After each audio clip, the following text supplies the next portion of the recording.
And it's great that you've all joined us this evening. And I'm very sorry that there are so many people suffering from this long COVID. And I hope that with a little bit of my experience over the last year supporting people with long COVID, both adults and children, but also my experience of looking after post-viral syndromes, in brackets, may be able to help and bring some light to what's been going on. So I'm just going to sort of introduce myself and our clinic. So I'm clinical lead of a clinic called Naturopath. We're based all the way around the country in the UK, but as you can imagine, we're only doing virtuals at the moment. Personally, I'm more specialised in paediatrics, but we do see adults as well. And a lot of people want to know what functional medicine is, what's nutritional medicine, because a lot of people are very used to seeing a doctor, but they're not so used to seeing a nutritionist or nutritional therapist. So we take a slightly different approach. We take a very holistic approach to health. And we're trying to work out why someone's ill. So it's looking for the root causes. Now, with you guys, you are suffering from this long-term effects from COVID. And yes, we know that that was the virus that broke the camel's back as such. But there will have been something going on in your system beforehand, most likely, that has triggered this to be worse for you than others. Okay, so what we're looking for is to look at, the metabolic pathways that's going on in your body. We're looking at genetics. We're looking at a whole host of different things. And basically, we try and use as much evidence as possible. So I spend a lot of time on a site called PubMed, backing up everything that I do. So what we're doing is we're looking to see what has been researched, and then we look to see in our test results to see if it correlates or not. And we found some really interesting patterns in the people that we've seen with long COVID over the last year, but also in other people that have had these post-infectious syndromes going for, in the past as well. So everything that we do is individual. So obviously today I'm giving you some guidelines of what you can do from home, but obviously if you feel you need to have some more one-to-one support, then that we're here for you in our clinic. And what do? We can't give out medicines. We can suggest you see a doctor for a certain medicine or a certain type of medicine, like antihistamines, for instance, but we can't actually prescribe. So we can offer changes in diet. We can offer food supplements like vitamins and minerals and things. We can offer lifestyle changes. Now, that's things like this for the baselines for the long COVID. So we're talking about graduated exercise, but also things for POTS like salt and vitamin C and breathing and cold showers and those sorts of things. And then we can also signpost to other therapies as well. So what we think might be specifically helpful for you. And we've got a great big sort of database of people that we can refer on to. So as I said, we specialise in complex health challenges, people that have really stumped the medics where there's no solution in terms of the medical pathway. We work very closely with doctors as well, though. I'm very lucky that we have some paediatricians, neurologists and psychiatrists who are very pro what we do. So we've been lucky to be able to work closely with them and sort of work together as such, which is quite unique in this country. We've seen a lot of adults with chronic fatigue issues, autoimmune inflammatory conditions, hormonal imbalances, all sorts of things. And we've also got a lovely yoga teacher, Amber, and she is our breathing specialist, and she's doing online one-to-one breathing for anyone who's really struggling with their breath. So what are these post-infection conditions that I talk about? Because we all know about this long COVID, but there are other things that we've learned from in the past. And I hope, as I said, what we've learned from in the past is going to help us with you guys, because it's all very new. So Epstein-Barr, which is glandular fever, a lot of the people we've spoken to with long COVID have had glandular fever in the past, which I found very interesting. So they're prone to these post-viral fatigue things. But glandular fever can trigger other autoimmune conditions. It's actually quite a nasty virus. And it has triggered all sorts of things from autoimmune thyroid conditions to type 1 diabetes. So I question whether some of the symptoms people are having with long COVID are actually the beginnings of an autoimmune condition that's been triggered by the virus. But, again, we need to investigate that. We see quite a few people with tick-borne disease, so Lyme's disease. They've been bitten by a tick and they've become chronically fatigued, etc. And again, we tend to do a lot of work with them. In terms of the children, we see a lot of kids that are affected by Streptococcus. So Streptococcus can cause things like scarlet fever, tonsillitis, etc. But in a small cohort of children, what happens is that it can cause an inflammation of the brain, and it causes tics, OCD, anxiety, and other things like that. And this is what Kawasaki is. And I know this Kawasaki has been linked with this sort of post-COVID syndrome that some children have been having, which is more extreme and hospitalized. So anyway, so we see a lot of kids with this, and it's where the immune system's gone wrong and the brain's being hit by the virus. We do see kids with autism, and some of them have this regressive autism where they're perfectly happy, healthy and well and developing well, and then one day or over a week or so they regress, and often that is after an infection of some sort. So we do see some cases like that too. But you know, this long COVID has hit a lot of people, and it's not just adults either. And so Sammy got in touch with me because you know, one of her children is unwell. She's been unwell too, but we're seeing quite a few children now who have these post-COVID problems just as much as adults. And I just think it's good to be able to cover both today. So I just want to talk about the sort of core of the work that we do and how we approach chronic health conditions. So one of the big things that I think a lot of us have learnt about this year is inflammation. So we know that what does COVID do? It causes inflammation of the lungs, but it can cause this cytokine storm, which affects and can damage other parts of the body. So we've always associated inflammation with an injury. So, you know, you burn yourself or you twist your ankle and it damn well hurts for a few days, and you know that your body's sending all its signals, all its energy to that injured area. And during that time you might feel a bit down, and it's not because you can't go to the gym or go for a dog walk, it's because you know, your body's really dealing with this inflammation. It's affecting the whole system. This happens a lot with other viruses as well. You know, you get sick and you feel very low and tired for a long time afterwards. And this is the body being inflamed entirely. Now, up until recently, it was always thought that the inflammation only affects that physical area.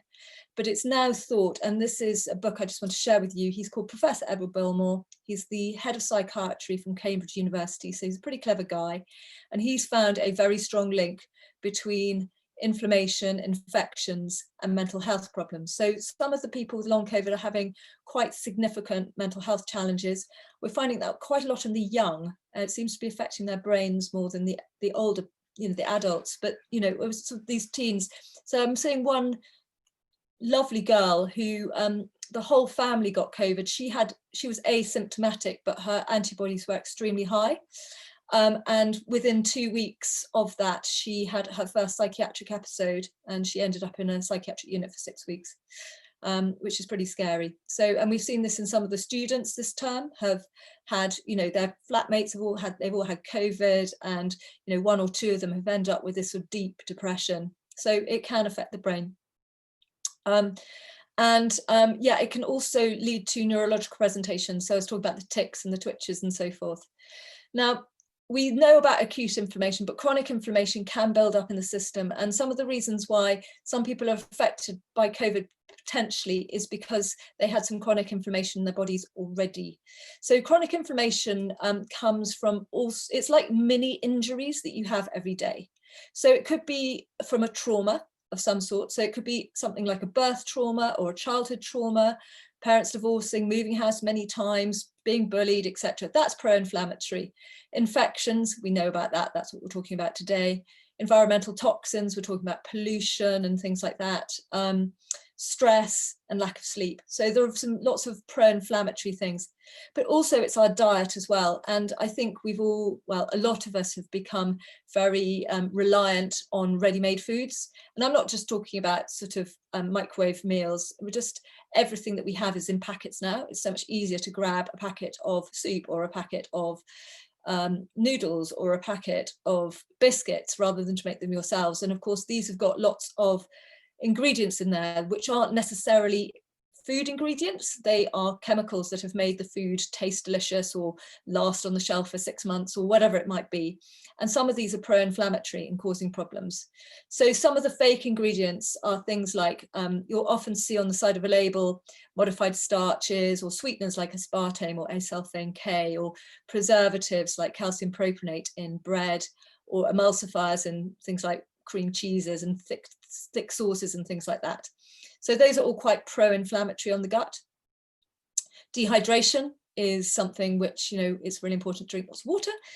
But also if you've had antibiotics, and it could just be for a UTI or something like that, something simple, or you could have had long-term reflex medications, because those are all pro-inflammatory too. So if you, and then the big stuff in terms of chronic inflammation are the diabetes and the cardiovascular things, and all the high risk COVID, the people that we've all been very worried about, they tend to be chronically inflamed too. So they're sort of driver of this inflammation. But as I said, you can get this buildup of inflammation in the body, and then, as I said, the virus comes in and it just makes it just go crazy, and it's just a bit too much of a cytokine storm. So what I was going to say here was the modern diet and lifestyle, we all do our best, but life's become incredibly stressful. I know this year's been even worse, but it can make us chronically inflamed, and then the virus just comes in and breaks that camel back. So kids can also be inflamed too. So these are soft signs that there's potentially some background inflammation going on. So it's the, which we're going to hear a lot about, it's the sort of atopic kids. It's the ones that have a little bit of eczema, a bit of asthma, hay fever, allergies, because a lot of people suffering from long COVID seem to have this mast cell activation, which is linked to histamine and allergies. So often there is a background of that. They've often had sore tummies or constipation, maybe lots of ear infections, so lots of antibiotics. They might be picky eaters, which is a sign they're low in zinc, which is very important for the immune system. They might have pale skin, which might indicate anemia, which is so low iron, which again is very important for the immune system. UTIs, again, the antibiotics. And then you've got the sort of ADHD phenotype, the sort of kids that can't concentrate, a bit too hyper. And again, that's a sign that there could be some inflammation going on. And then the tics and twitches, but also the low muscle tone. So the kids with hypermobility, etc., are much more prone to this kind of thing, it seems.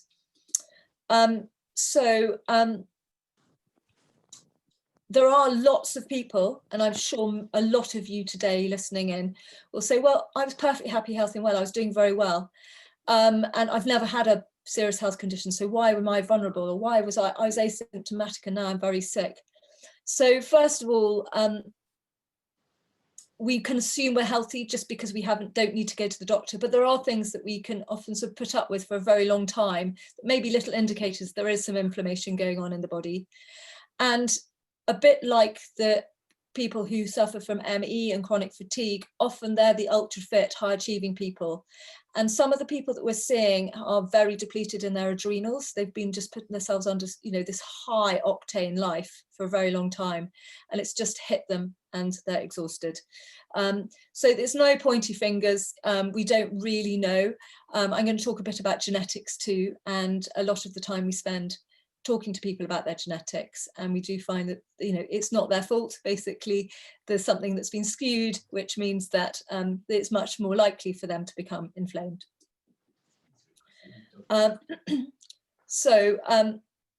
What has all these conditions have in common? What do we often see when we're having this post?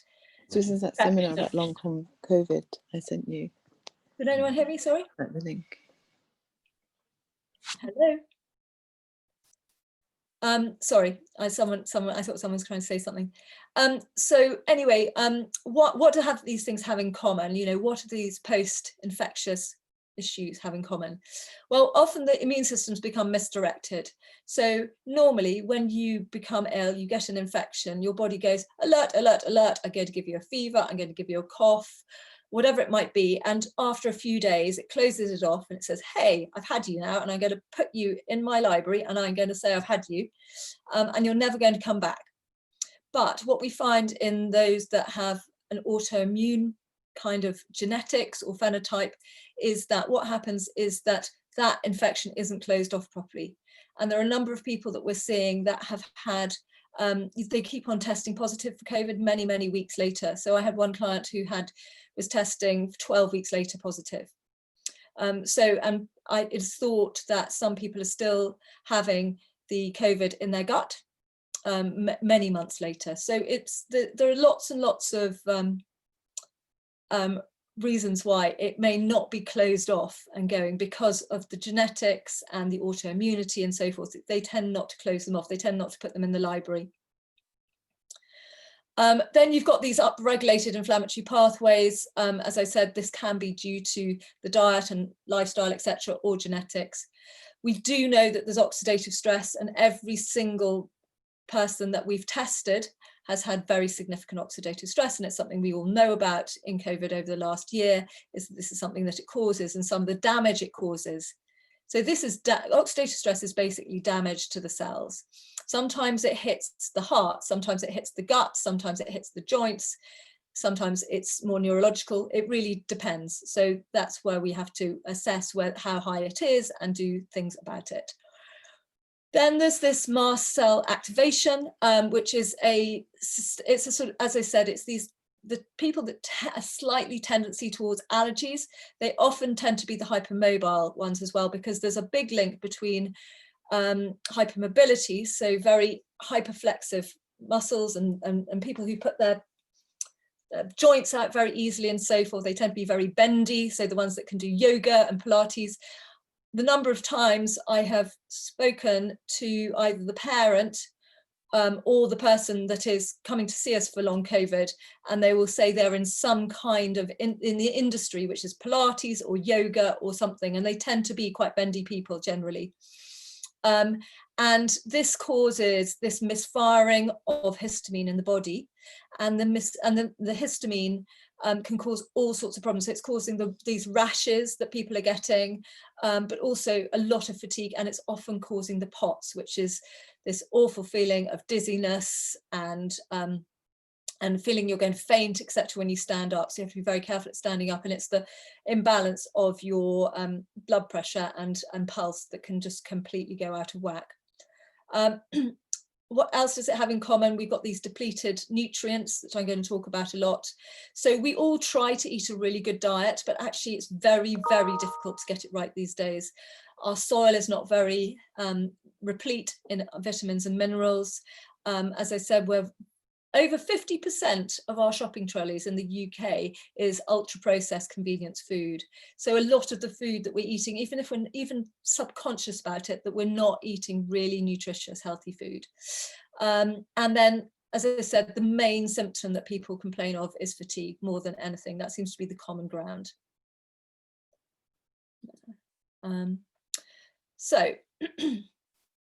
Coronavirus, it's a new virus, and it's affecting everybody in a very different way, and it's really unpredictable. And that's what I think everyone shares, is that no one knows how it's going to affect them until it does. And it's really, really puzzling how it's affecting people very differently afterwards as well. As I said, this is no pointy fingers, but the virus is generally not the problem in itself. And the severity and longevity is very much dependent on the underlying health of the host. A lot of people don't know they're unhealthy until this happens, and this is what's so unfair, is that they've just been trucking along and they've been all right, and then this just hits them wallop. But as I said, there are genetics, and I'm going to talk about those. So the genetics. So this is a saying that I use all the time: the genetics and the environment load the gun, and the infection pulls the trigger. So this is where you don't know you've got these unless you've really looked into this in a lot of detail. So there's a gene called MTHFR, which about 60% of the global population hold. So it's really, really common. And it basically means that if you there are two main ones, and you get one from your father's side and one from your mother's side. So if you get two of those, that's called a double plus. If you get one of them, it's come from one parent, not the other. But even if you have one of them inherited from one parent, this is going to mean that you're less likely to utilize folic acid. Now, what I mean by folic acid is the synthetic folic acid that's added to Weetabix, to bread, etc., and also to vitamins. And what happens is if you don't have enough of the natural folate from your greens, so if you're not eating lots of dark green salads and broccoli and kale and things like that, you're not going to be able to produce something called glutathione. And glutathione is your master antioxidant that prevents you from having oxidative stress. So diet is very important, but if you have this gene and you're eating lots of things like Weetabix every day, it's going to really block your ability to convert. So what happens is when you have a blood test, you have plenty of folate in your blood and it looks perfectly brilliant. And the doctor says, well done, you're doing really well on your folate, or almost it's on the high end, brilliant. But what's happening is it's getting stuck in the blood and it's not being converted into this usable form. So that's why you have to get it from vegetables, ideally, and you can now get these methylated forms of folate, which is called methyl tetrahydrofolate, long word, and this is often, you'll see, it'll say calcium L-folate on the vitamins, and so those are the, or they might call them bioavailable vitamins, so the ones where your body can break down regardless of whether you've got the genetic SNP or not. Then there's the GST genes, and these specifically help you to make the glutathione. So if you've got a SNP on this, which means one of your parents or both of your parents has passed this down to you, then this is going to block your ability to make this glutathione. And I said, this is your master antioxidant that you need to make. It prevents you from getting inflamed, it prevents you from being autoimmune, it helps you from neurological damage, and it also helps you from oxidative stress. And these are all the things that people are experiencing with long COVID. So one of the big things to do is to try and optimize glutathione, whether you've got the genetic SNP or not. So that is, again, it's lots of vegetables. It's also meats, liver, eggs, sort of all the really hearty, nutritious foods.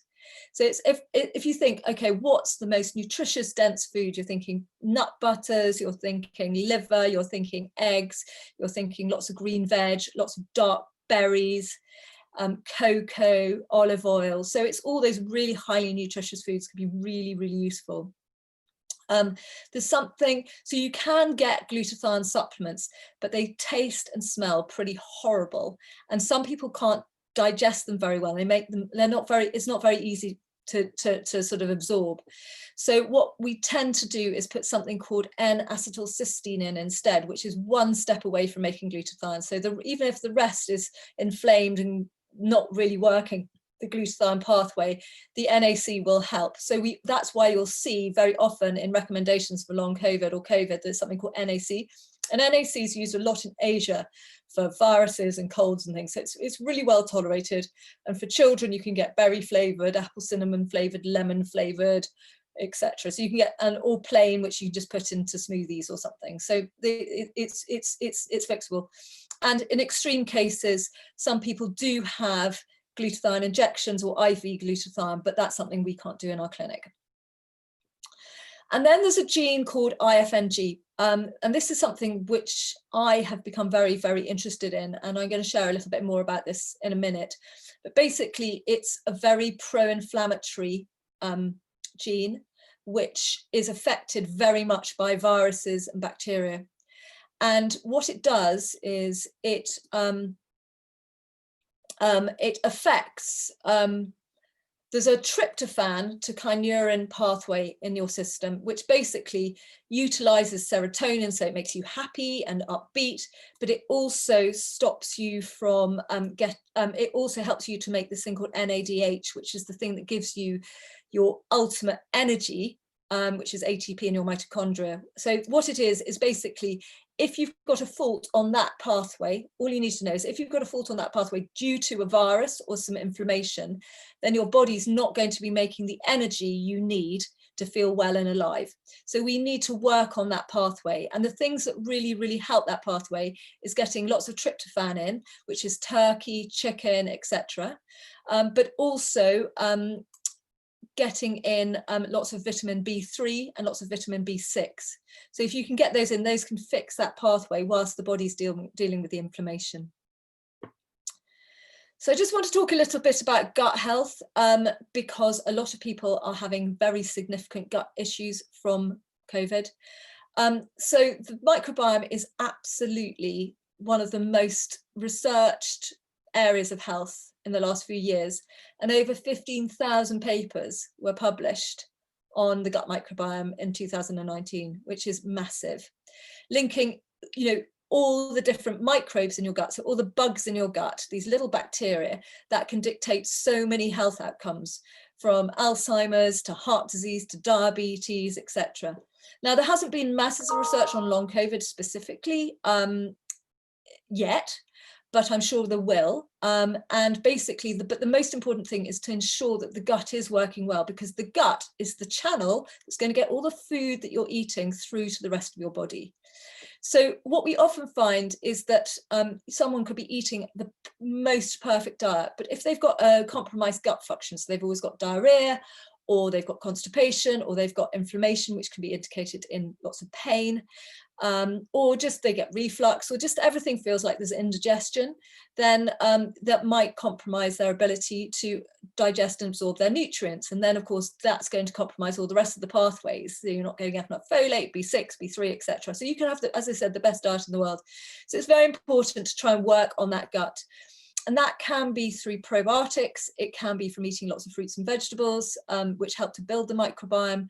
But there's also things like live yogurt and kefir. So rather than going for the Miller Lights or whatever corners, do go something very live and fresh, unless you're very histaminic. And I'm going to talk about that in a minute.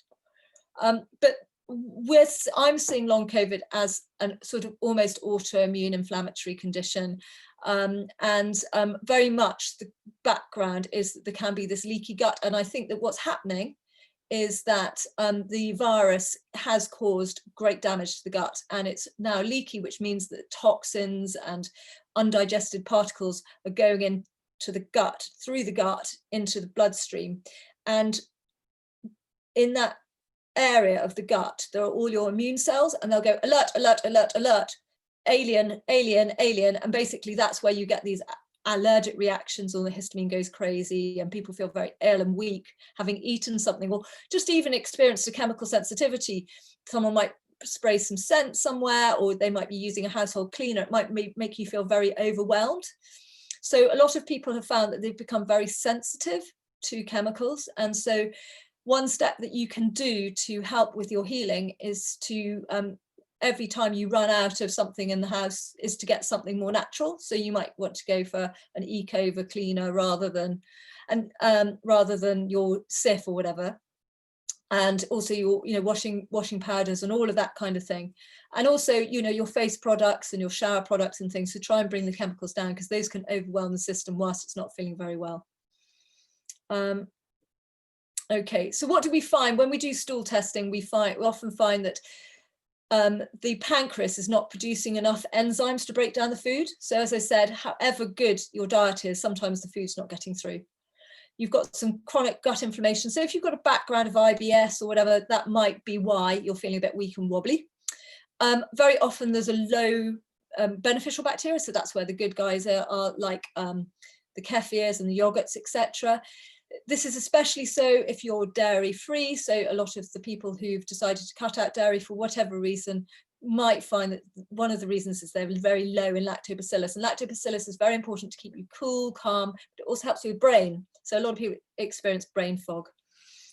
Then we also find bacterial overgrowth and yeast overgrowth sometimes in the gut as well. So as I said, probiotics and kefir are very good. Some people with histamine issues can't cope with it. So if it makes you feel very itchy or sniffly if you have it, then don't have it, and just stick with really simple, just fruits and vegetables and berries and things like that to boost up the gut microbiome. If there is overgrowth of stuff like bacteria and yeast in the gut, then we use things like oregano, ginger and garlic. Now these are things you can use in your cooking all the time. So oregano, delicious in a bolognese, same with garlic. You can make garlic pesto, lots of fresh ginger. So these are things which are really well tolerated generally. And then there's a lovely antiviral, because I do think that there probably is some virus stuck in some people's guts anyway. And astragalus is lovely, and it's very good for the autoimmunity and very good for inflammation. And as I said, you build up the gut microbiome by building in a really big range. So I say to the kids, eat a rainbow every day. So try and get the different colors in every day. Get outside, try and get muddy. So even if it's 10 minutes sitting in the garden, 20 minutes a day, it's really, really helpful.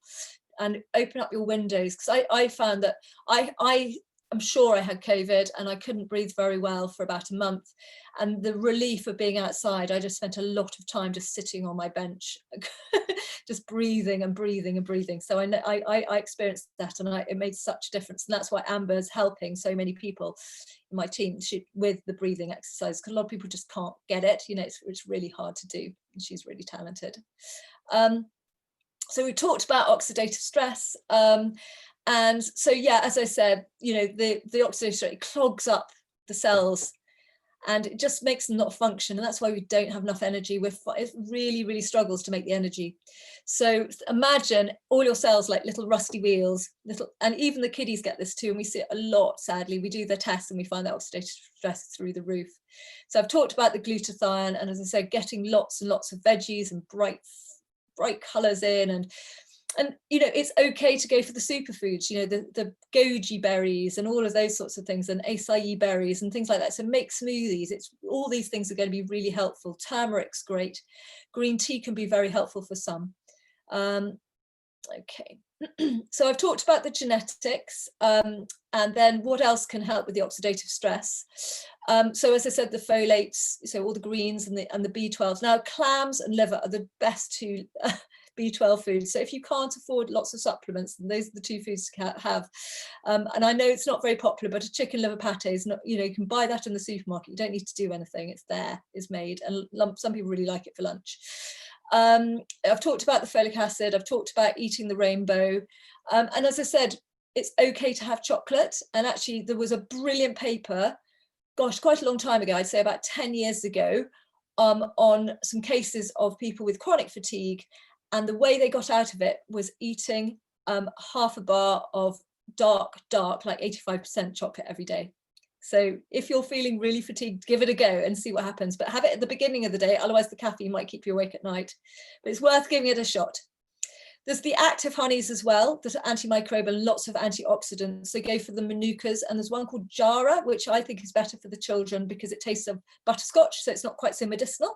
So you can try that. And lots of really good olive oil, the best olive oil you can grab, basically. That extra virgin, quite peppery olive oil is really good. And don't cook with it, but pour it over your food just before you eat it. So make things nice and oily. That's really, really helpful. I've talked about the N-acetylcysteine. As I said, I find it much better tolerated than actual glutathione, but some people really do well on glutathione instead. It's really your choice. But as I said, if I was starting out, I go with NAC because I think it's got less risks and it tastes nicer, etc. So we've talked about who's more likely to get this, and I've talked about the hypermobility, and I mean, I've got bendy thumbs, there we go, so it's that kind of thing, bendy arms. As I said, we've got these allergies, but you've also got people, there's something called EOE, which is eosinophilic gut conditions. You will know if you've had it or not, but basically it's a sort of allergy without having obvious allergy on the outside. It's just very painful gut, very painful swallowing and sort of reflux. So that's very, very common. And then if you've got sort of autoimmunity conditions, so that could be an underlying autoimmune condition that you may have had for a very long time. It's just been trucking away, but it's just been overemphasized. And these often affect the hollow organs. So this is where I'm thinking that COVID is autoimmune, because it affects things like the lungs, the sinuses, the gut, and the urinary tract. And a lot of people are urinating very frequently. They've got, and lots of pain here in their sinuses. They've got gut issues, and obviously the lungs. We all know about the lungs. And then I talked about the multiple chemical sensitivity that seems to be exacerbated. So mast cell issues, this is something that I'm really passionate about. We've worked with a lot of people over the years with this, and it can be really, really debilitating. And I think this is the thing that really affects a lot of people with long COVID, and it's why you can't get back to your normal lives. So obviously you've got the difficulty breathing, breathlessness. COVID can really damage those lungs, but often people haven't noticed that at the beginning, but it comes on as a later symptom. And then you've got this thing called POTS, the postural tachycardia syndrome. And it's where you feel very dizzy, you get lightheadedness, you can often feel like you're about to faint or faint. There's a lot of brain fog. often get the heart palpitations and sort of feel shaky and sweating, so you can't sort of cope. You go into a situation you're feeling really wobbly or standing up too quickly. You often have very low blood pressure, and then often there are these random rashes and hives and so forth and itchy skin. A lot of people find they can write on their hand and they can see what they've written on their hand a few minutes later. It's come up as red. And then there's lots of sneezing and itching, sort of itchy in the top of the mouth, itchy in the nose, itchy in the ears. It's sort of general itch. So it's not itchy as if you really need to scratch, but just sort of general underlying sort of niggle. Some people really affects the gut, and that's where you have to be very careful with if you have got severe diarrhea, we need to be very careful with that and so calm that down very quickly.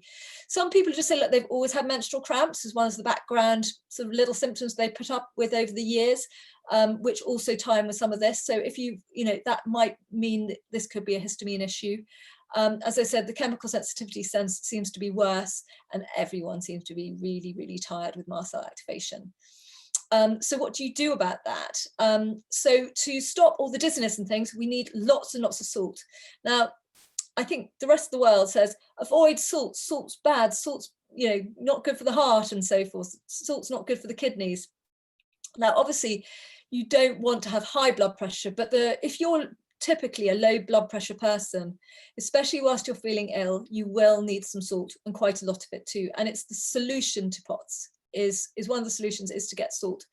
Now, ideally get sea salt or Himalayan salt, just because there's more minerals in there. So it's not just sodium, because the sodium on its own, the body doesn't quite understand. It kind of displaces other minerals. So it's important to go in with a salt that has lots of other minerals. There's also, you can get some lovely, the Celtic salt, which is sort of grey, and then they've got the lovely Cornish salts and things like that. So just go for really nice salt. And you can add that to your food. You can have salty crisps. You can add salt to your drinks. So be quite liberal with that, and you'll probably be craving it anyway. So it's good to have that. Vitamin C is absolutely critical and it really helps to stabilize that sort of faintness and wobbliness that people are having. So adults can have 1,000 milligrams 3 times a day, and children can have, well, little ones is more like 250, and a slightly older child, maybe sort of 10-ish. 9, 10 could have 500 milligrams 3 times a day. You can get vitamin C's that have ascorbates in them, which are basically almost like electrolytes. And some people actually do very well on electrolytes. So if you're not very good with salt, you don't like the taste, or it's not kicking it as such, you're still feeling quite dizzy, then do invest in some electrolytes. Just to share with you is that we have an online supplement shop which people can go on and buy things, and we do have a really nice electrolyte called Noon, which people like because it tastes nice, because diarrhea is horrible. So it's just a nice, easy way of getting, you know, you can make your own hydration drinks, you know, that's where with the salt and the fruit juice and so forth, you can do it, but sometimes people, it's just not enough for them to begin with, and they do need the actual rehydration salts. Licorice tea is fantastic. Some people love it, some people don't like it, some people are really drawn to it, but it does taste quite sweet, and you can add honey to it. So children often really like licorice tea, and it's very supportive. And if you're having a wobbly day, then licorice tea, just sip that during the day, and that will really, that with the vitamin C and the salt will really strengthen you. The things that can make you feel a bit more wobbly, even though you think you need caffeine to get you going, it can actually make things worse, and it can it can block the body from getting rid of the histamine in the body, so it can allow the histamine to build up. So the tea to choose is rooibos tea if you want, because it's a bit more similar to normal tea in terms of taste, so some people quite like it. Or you can go for other herbal teas, but try and avoid those if you've got quite high histamine issues.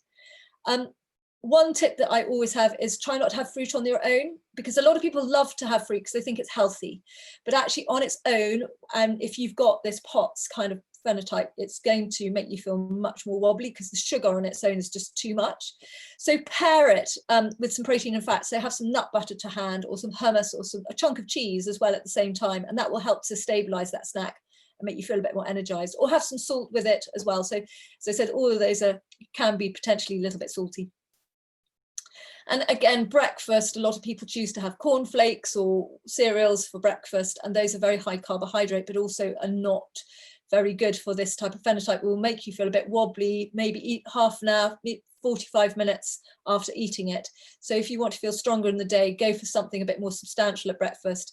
And I don't mind if it's eggs and bacon. As I said, it can be quite salty. So that's quite simple. And a lot of people really love me for that because they don't feel guilty about enjoying it.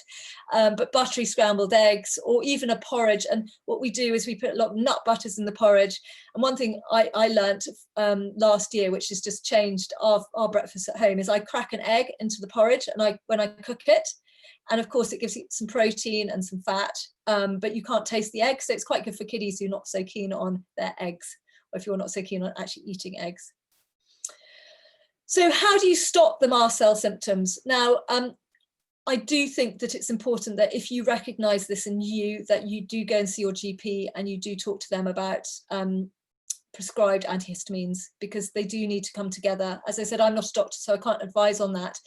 But I know that other doctors, GPs that are very interested in long COVID have got lists of antihistamines that can be used. And sometimes these need to be taken 2 or 3 times a day, more than the normal dosage. So that's what they would advise. But what can you do from a natural perspective? Well, there's a lovely, lovely supplement called quercetin, and it can be made from various things, from pineapple to the japonica tree and the japonica plant. And it is very good at stabilizing mast cells. So you can take it alongside the antihistamines. So this is not something you do separately, you can do together, or you can do on your own and see how you get on. So everyone responds differently to this. So I've given a very broad range of dosage for this. So it's 100 to 500 milligrams 3 times a day, which is a heck of a lot, but sometimes you really need it. I go through phases. I'm a mast cell person myself, so I go through phases of needing quite a lot, and then I'm okay.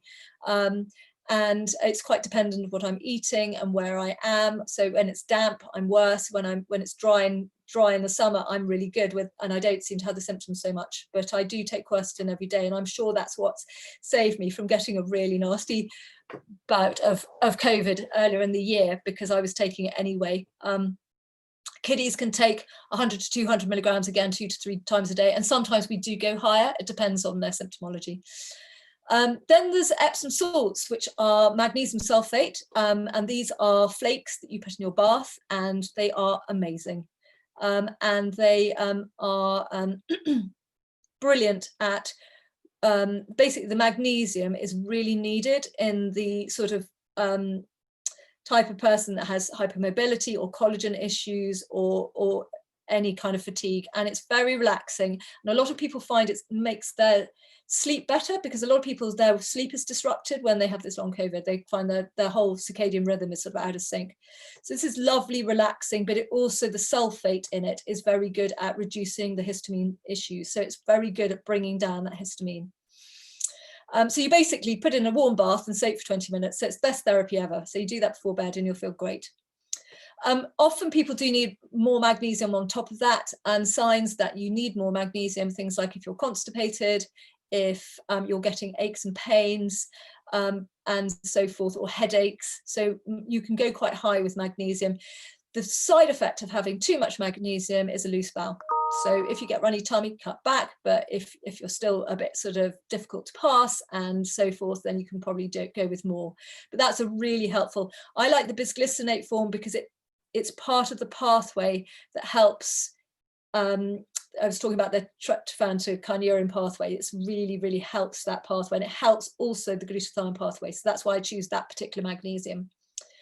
Then there are other really amazing natural sort of mast cell stabilizers. There's black cumin oil, which is very, very popular in the Indian subcontinent. There's this thing called pea, which works a bit like CBD, but without the side effects. We don't prescribe CBD in our clinic for various reasons, but we do often recommend pea, and we find that that's very helpful for, especially if there are lots of aches and pains. So for that painful kind of, if you're feeling really achy, then it's really, really helpful. And it's also good for the allergy types. Then there's luteolin and tulsi. So tulsi tea is lovely. Again, it's from India. And again, it's got this lovely sort of antihistamine kind of thing. And you can drink the tea, it's quite delicious. And then there's the diet. So the diet is a low histamine diet. It's not easy to to follow all the time, but it can really make you know whether this is going to work for you. And you trial it for 20 to 30 days. So try for 3 weeks anyway. And if you can't do the full month, that's okay. And we have got Christmas coming up, so I totally get that people can't do it entirely. But most people start to feel better within 2 weeks of doing this diet. But I'm just say 3 weeks, just in case some people are worse than others in terms of bringing down the histamine. It's impossible to exclude histamine entirely because it's in all food that's been sitting around for any period of time. It's anything with bacteria on it.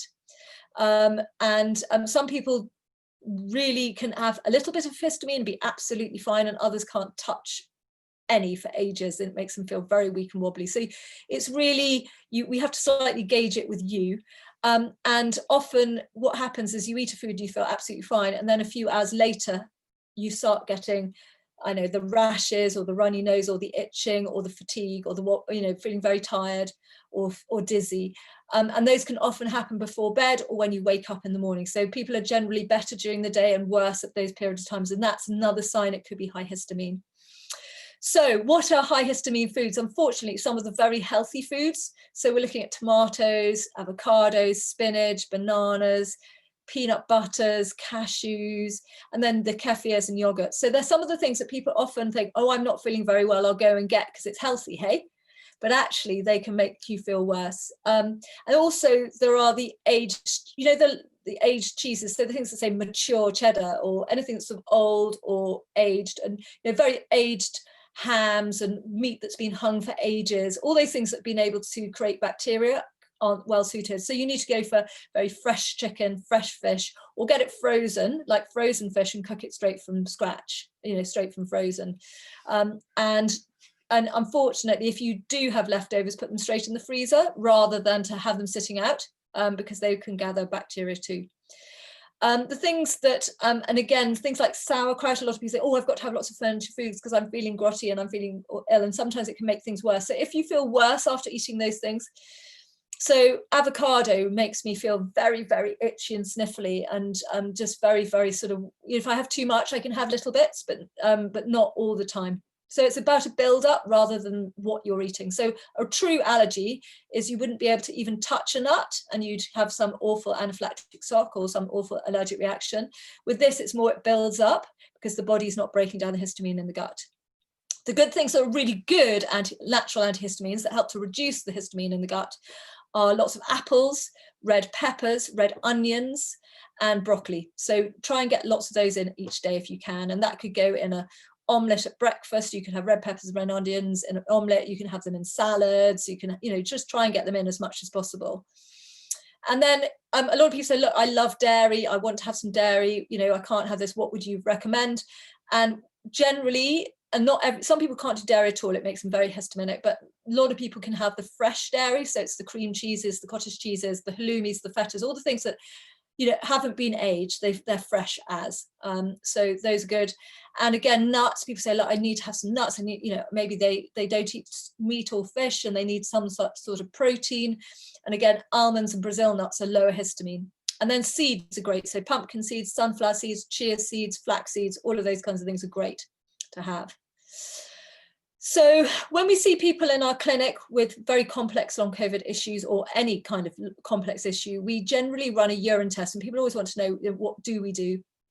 And we usually run this test. It's called a metabolomics, and it's a first morning urine, and it checks for 77 metabolites that can drive a chronic health condition. And it checks all sorts of things from your vitamin levels, your mineral levels, but this mitochondria I was talking about. It checks whether you're making glutathione or not. It checks whether there's oxidative stress. So it's a really useful tool to have. It's not cheap, though. I'm going to share with you, it's £335 in the UK, which is a lot of money for some families, so they might not be able to do it. And so really today's about saying that you can do it, but we have seen such strong patterns in the tests that I think that I've probably got some of the things that you can do anyway to help you on your way without having to do the test. So this is part of the results, and it's just to show to you, you might be able to see this or not, but basically when we see on the side of a vitamin pot, it will say 100 times the RDA or 10 times the RDA. And you think, heck, that sounds like a mega strong vitamin. But when you're unwell or got some sort of chronic health condition, often you need much higher doses. So this test identifies how much of things you really need. And again, these are so much higher. So a typical folic acid intake of a day would be 400 IU and mcg, and this is suggesting 1200. So that's a much higher. Magnesium is usually around 300 to 400 a day, and this person needs 800. So this was my first long COVID who came to see me. So this was, so I thought I'd bring her in so you could see. So this tends to be a very strong pattern. So there's high oxidative stress, high need for magnesium, and high need for B vitamins. And then we often do hair testing, and that will identify low selenium and zinc, which are very key for the oxidative stress. So I was talking a little bit about this kynurenic acid pathway. I'm not going to bang on about it. It's more, I'm going to be able to share the slides with people later. So if they want to go into this in more detail, be able to see it. But it's this marker we see in this test all the time, this raised kynuric, that literally just, it was one of those light bulb moments where I went, oh my gosh, I think I know what's going on. Because I've seen this before in other post-infection inflammatory conditions. So, and this is happening in the post-COVIDs as well. And basically it's this pathway, as I said, that makes the tryptophan. So it takes this tryptophan, this kynuric, and so you need all this good quality, as I said, turkey, chicken, etc., to help feed that pathway. And then you need the vitamin B and the B3 and the vitamin B6 to allow it to happen. And as I said, this gene, this IFN gene seems to come in and cause havoc and cause an inflammatory pathway on this pathway, and then it is not working. So it ends up, you end up with zero energy basically at the end. So we tend to see this raised all the time. I go, oh my gosh. And a lot of you may have read about the importance of vitamin B3, which is niacin, for long COVID. And this is the marker that I see, which basically indicates you need it. And we tend to go in with NAD plus or NADH in the B3 form.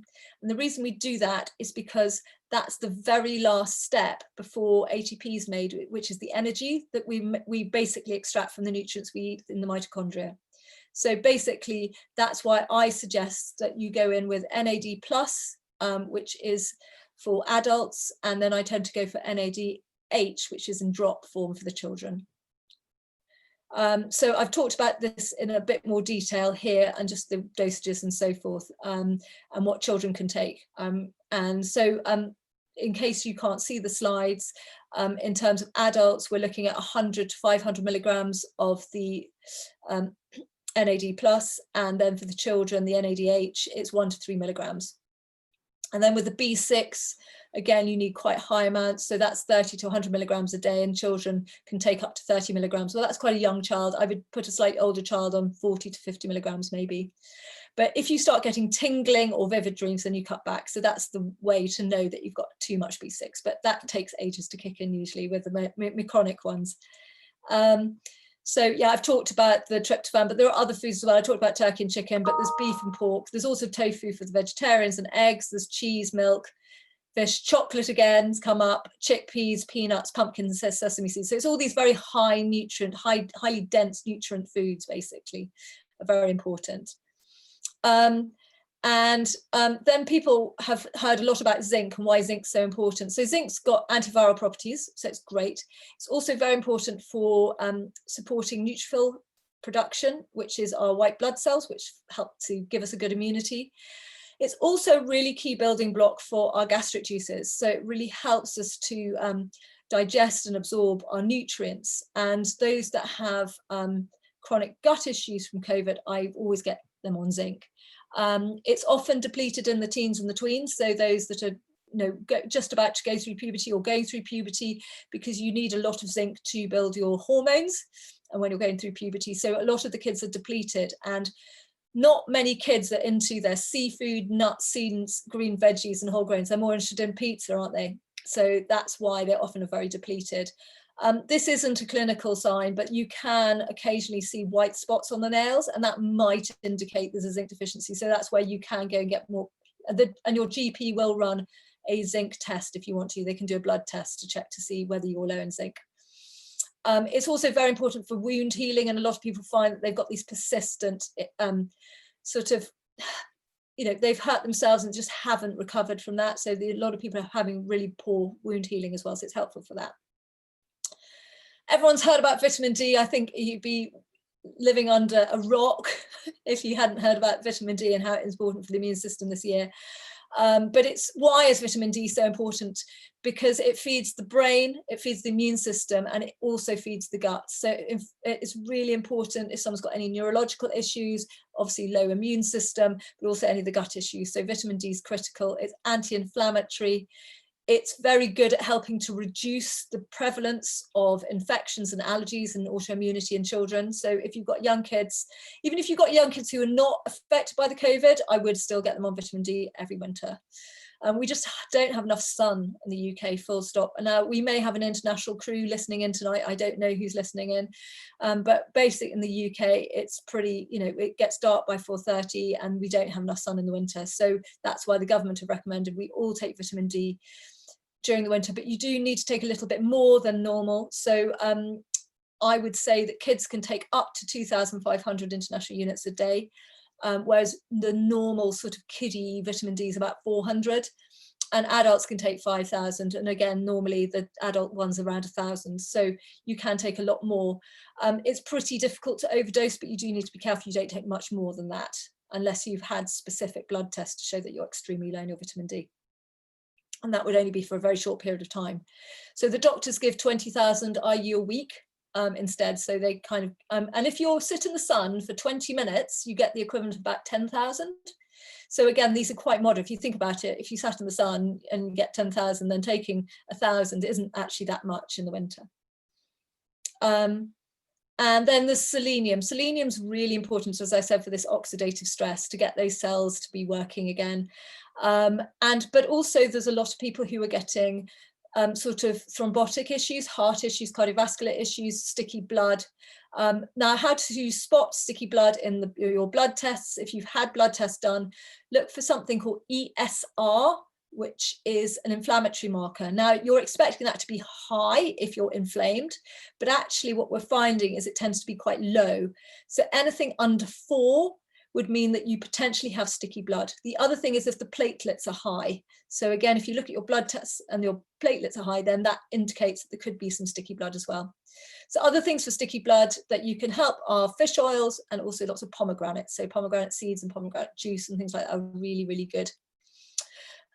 Selenium is really important for your thyroid. So if anyone's got an underlying hypothyroidism or autoimmune thyroid, then they will need lots of selenium. You can get it from Brazil nuts, but as I said, some people love them and some people hate them. They're a bit like Marmite.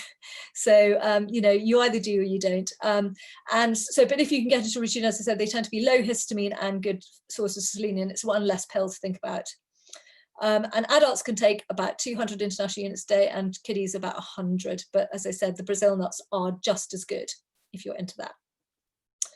Other things that you can do, so if you've got a really out of sync sleep pattern, think about getting a light box during the day, especially if you're struggling to get outside. Trying to get some morning light is brilliant. So even if it's sitting, as I said, on a bench in the garden, or even by an open window, that's better than nothing in the morning, just to get that proper light, morning light, because that will help. But also, as I said, you can get these sad lights, that in the winter when people have these lamps to sort of give them a bit of sunshine, that can be really helpful. So that can be a good way of something you can do that could be beside you if you're feeling really weak and wobbly. We make melatonin at night to help us get to sleep, and a lot of people struggle to get to sleep when they've got this chronic fatigue and long COVID. I find a lot of people say they go to bed absolutely exhausted, but they can't get to sleep, and that's because their melatonin's out. Melatonin is naturally anti-inflammatory, so it's really good to try and turn on that melatonin natural production. So that would be turning off your screens an hour and a half before bed. And if you are on a screen in the evening, because that's when you feel your best, because a lot of people do feel better in the evening generally, is to wear some blue light blocking glasses, which you can get from Amazon or anywhere. And that will just help to protect your eyes and help you to make melatonin. There's a tart cherry juice that you can take, or tablets with cherry in them, that also naturally help you to make melatonin. So that's another thing if you're really struggling to get to sleep. So said the breathing exercises are really important, and said go and find a friendly yoga teacher or find someone online like lovely Amber, and she will be able to help you with that. And getting outside.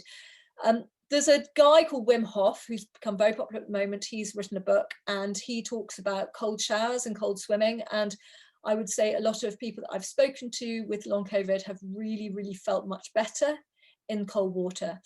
And I suspect that's because the histamine makes them feel very hot and sort of so forth. So it's cooling them down, but it also really is very good for the immune system and very good for bringing down inflammation. So if you can bear it in the morning, I would have your warm shower and then have a blast of cold. And even if it's 10 seconds, that's okay. And you can build up and build up. And it doesn't, I mean, he does it for 3 minutes. I haven't got to 3 minutes yet. I do a minute and it's made a massive difference. I used to get very, very cold. I had a very, very low basal temperature. So, you know, when in the summer, people were taking your temperature wherever you went. I went to the dentist, took my temperature, went to the optician, did my temperature. And every time, so your temperature is meant to be 36.6 and mine was 35.9 or 36, which is not quite hypothermic, but almost. And this was in the middle of the summer. But mine's now gone up and I'm up to about 36.4, which is very exciting. So I'm nearly normal. And this is the main thing that I've been doing is these cold showers. So I think it's really important if you're finding it difficult to regulate your circulation or your temperature. And it's little things that you can do that don't cost anything.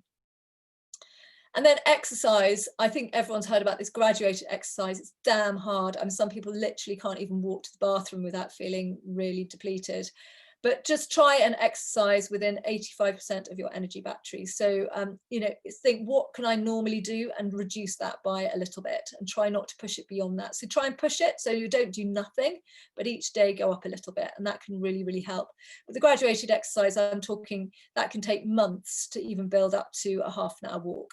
So don't overdo it if you're, and sometimes people have a good day and they overdo it and then they really pay for it 2 days later. And that's a sign your mitochondria is out of sync because the energy is not being made. So that's another sign you need that support, like the tryptophan support and the B3 and the B6, etc.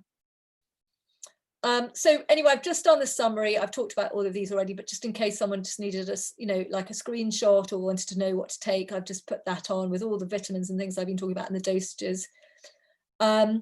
And then just for children, I just wanted to share with you how the heck you get supplements into them. So first of all, buy them in drop or liquid form if you can, and mix them into a drink or a smoothie or you know, a few teaspoons of fruit puree or smoothie or yogurt. Just, you know, that's the best way of getting them in. If they're 12 plus, they can have adult dosages, and I would say from about 8, 9, they should be able to swallow pills anyway. But basically think about that as over 12s can have an adult dose. And then the 6 to 11s are generally about half a dose. And then the little tinies are more like quarter of a dose. So that's something to just have in consideration if you're not quite sure. Take the B vitamins in the morning because it gives them energy. And then the zinc and magnesium and things like that at night because that's a bit more calming. Because people become very sensitive to these things, and this is the same for adults as well, is add one new supplement in a time every few days rather than all at once. So don't buy the whole batch and go boom and bung them all down because you might feel a bit grotty on that. So you build them one at a time. And if, for instance, you need to take 2 a day, start with 1, take that for a few days and then go to the second one, just to see, because sometimes people are sensitive and actually 1 is just enough. And they don't need that second one. So just to build up and just be mindful of how you're dealing with that. And with things like herbal teas, add some honey or some maple syrup or something, just make it a bit sweeter for the kiddies. Anyway, these are our details. As I said, we've got our online shop. So we have a really good support system on our email. So you can email us at support@naturedoc.shop and you can give us a summary of your symptoms, and you know, I can point you in the direction of the right supplements to take. Obviously, I don't know you yourself, so there will be very general recommendations, and a lot of them will be drawn from what I've done already and what I've said today. And then if you do want a one-to-one appointment with one of my teams, so we've got a team of 15 who all specialise in this. And as I said, we're dotted around the country, but we're all doing virtual at the moment. And that's to contact us at reception@naturedoc.co.uk, and we'll do our best to support you. We see everyone as a mini project. We see everyone as an individual, and we work together with you. So it's not cookie cutter at all, and you will get the best support you can possibly, I think, that you can get in the country. But anyway, we do our best. Just to share with you some last sort of points, just to sort of wrap it all up, is remember, this is a marathon. It's not a sprint. You're not going to get ready you're not going to be better next week. I'm really sorry. I wish I could say you were. I would say you need to expect to feel much stronger within 3 to 6 months, and it may take a bit longer. But definitely you need 6 weeks before I think you'll probably turn that corner. So hopefully if you get going now, you'll be a bit better for Christmas anyway. So the sort of core things that you can do, if it's just too overwhelming to think about the detail, is cook from scratch, drink lots of water, optimize your sleep, really prioritize it. Try and get 8 to 9 hours of sleep a night. Seek help if you do have sleep pattern issues, because that is critical. Getting a good night's sleep is the thing that will heal you more than anything. Keep that graduated exercise within 85% of your daily energy battery. Don't make it any worse. Don't push it. I know it feels frustrating, but just do what you can, because then you won't regret it the next day. Try and get that fresh air every day. Learn to breathe properly. So you can do that online, as I said. There's loads of videos online. And unfortunately, without the supplements, you probably will take longer, but you can do it. You can. It's just, I don't want you to have to wait that long. So even if you put what I find with the supplements is people have written down, something rings a bell. They go, I think that's me. I think I'm more mast cell, or I think I'm more heart, or I think I'm more immunity, or I think I'm more gut. And just go in that direction first, even if you can't do the full everything together. And just try and understand yourself, really sort of almost write down in a diary and say, how am I feeling today? What are all my symptoms? And what feels good? And what feels nourishing? What feels positive? What's strengthening me and what's weakening me? And that will really help you with your journey as well, when you really understand what works for you, because there are no rules here. And I think it's really important. I think we've all been brought up with this sort of approach to the medicine, which is, you do this and then you do this, and there's a sort of protocol, but we're all individual. And at the end of the day, some people do brilliantly, say, on glutathione, and others don't. Some people do amazingly on magnesium, and others really don't see any difference. So again, you've just got to keep on sort of noting down. And it's good because we all have brain fog. Anyone that has chronic fatigue has brain fog, I think, and it's quite difficult to remember sometimes, and sometimes you can become despondent. But actually, if you've written it down in a diary, even if it's just a notepad somewhere, you can look back and think, oh my gosh, you know what, I'm not like that anymore. That symptom's gone. It will encourage you that you are getting better. Anyway, that's me. And if anyone's struggling with their recipes of what to feed their families, this is my cookbook, The Good Stuff, which I wrote a couple of years ago. And it's really good, normal family food that has lots of extra nutrition sort of bunged in. So extra sunflower seeds and pumpkin seeds and sweet potato or whatever. And anyway, it's for all ages really, but I aimed it at children.